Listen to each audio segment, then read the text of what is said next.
Assalamualaikum warahmatullahi wabarakatuh. Perkenalkan, nama saya Vicky Septianto Naryanto dengan 3 digit NIM terakhir 104 dari Teknologi Rekayasa Otomasi Angkatan 2024. Kali ini, saya akan menjelaskan tentang FreeRTOS Advanced.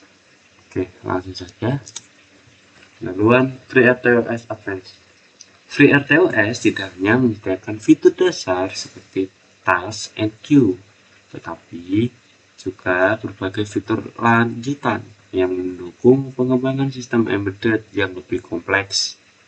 Fitur-fitur ini digunakan untuk meningkatkan efisiensi komunikasi antar task, sinkronisasi proses, pengelolaan memori, serta koordinasi beberapa mikrokontroler dalam satu sistem.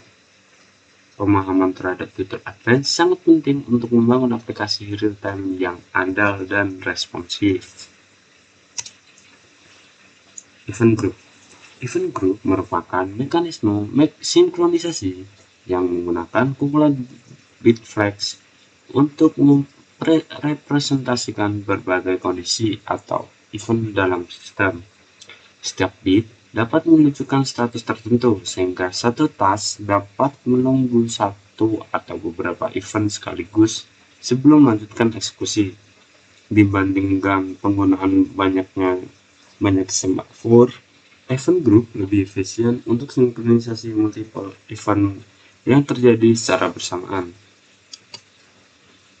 Software timer. Software timer memungkinkan fungsi tertentu dijalankan secara periodik tanpa harus membuat task khusus yang terus melakukan polling.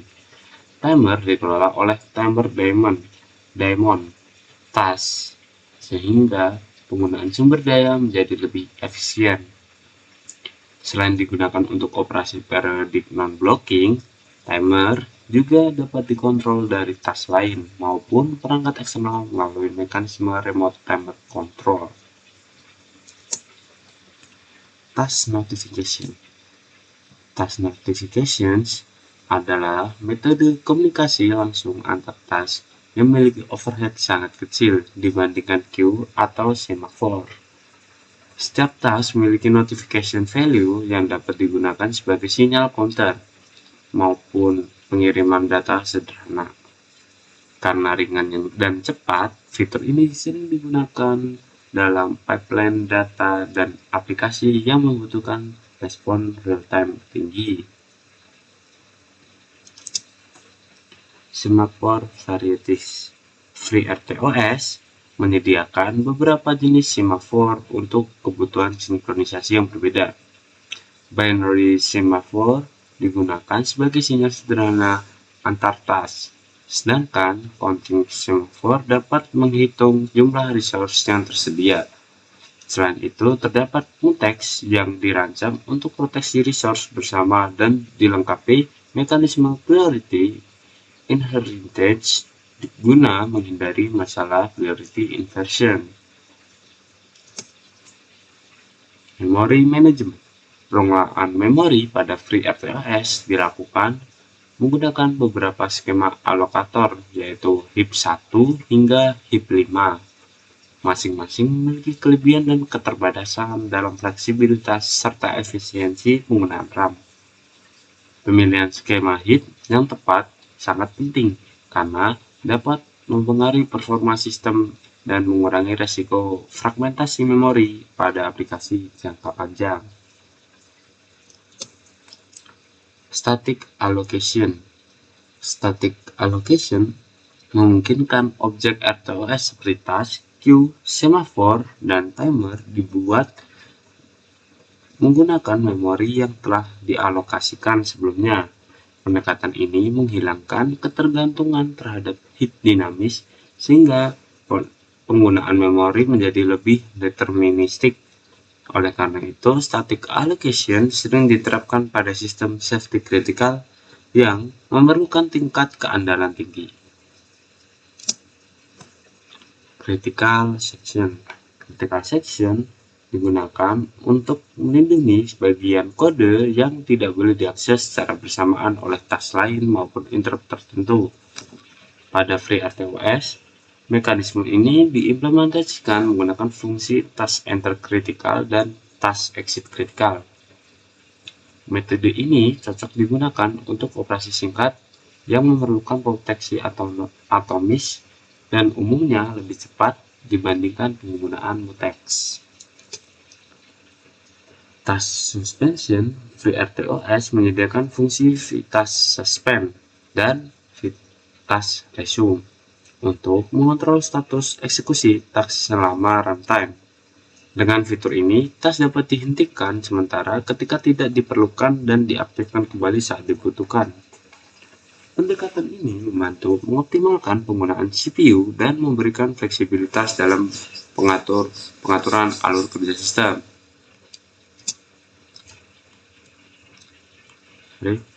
Message buffers. Message buffers dirancang untuk komunikasi data yang memiliki ukuran pesan bervariasi.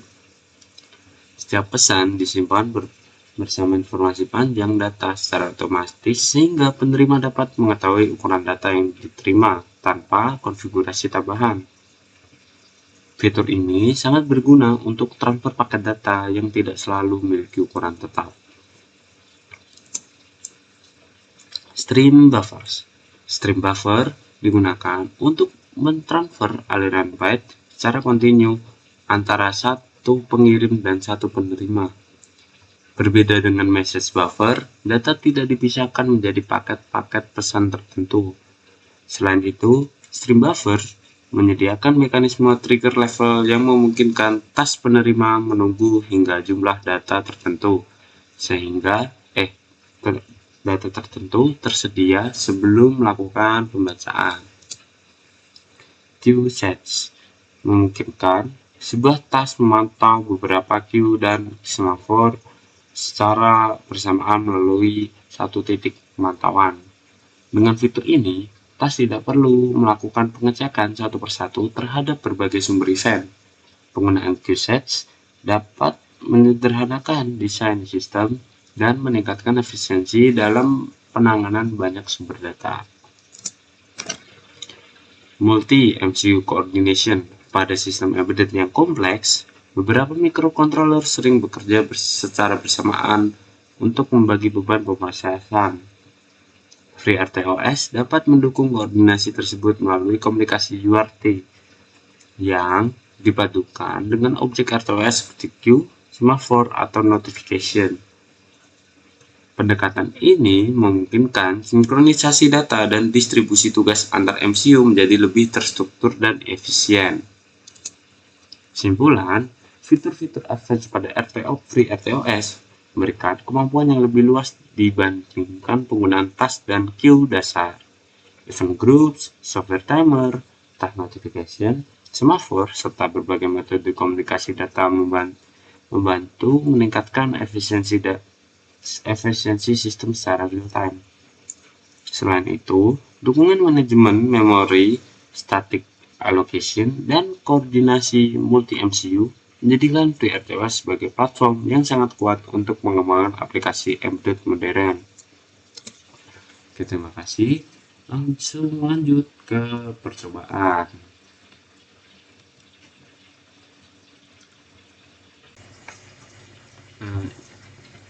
Kita langsung ke praktikumnya. Nah, ini adalah percobaan pertama FreeRTOS. Nah, jadi kan bisa memutar servo dan juga lidi. Motor servo itu geraknya sesuai dengan dengan putaran potensio. Jadi ini, nah, potensial diputar sedikit, motornya kan putar sedikit seperti itu. Nah, jadi pergerakannya itu sesuai dengan potensio.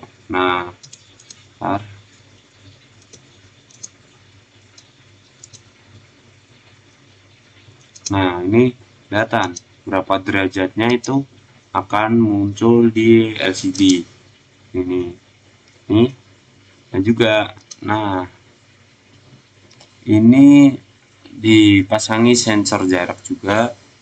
Nah, itu nilainya akan keluar secara real time di LCD juga. LCD yang sama saat mengeluarkan nilai dari motor servo ini. Nah, tuh dia secara real time. Nah, seperti itu. Servo juga ini diputar sesuai kemauan. Tuh, itu dia akan secara real time.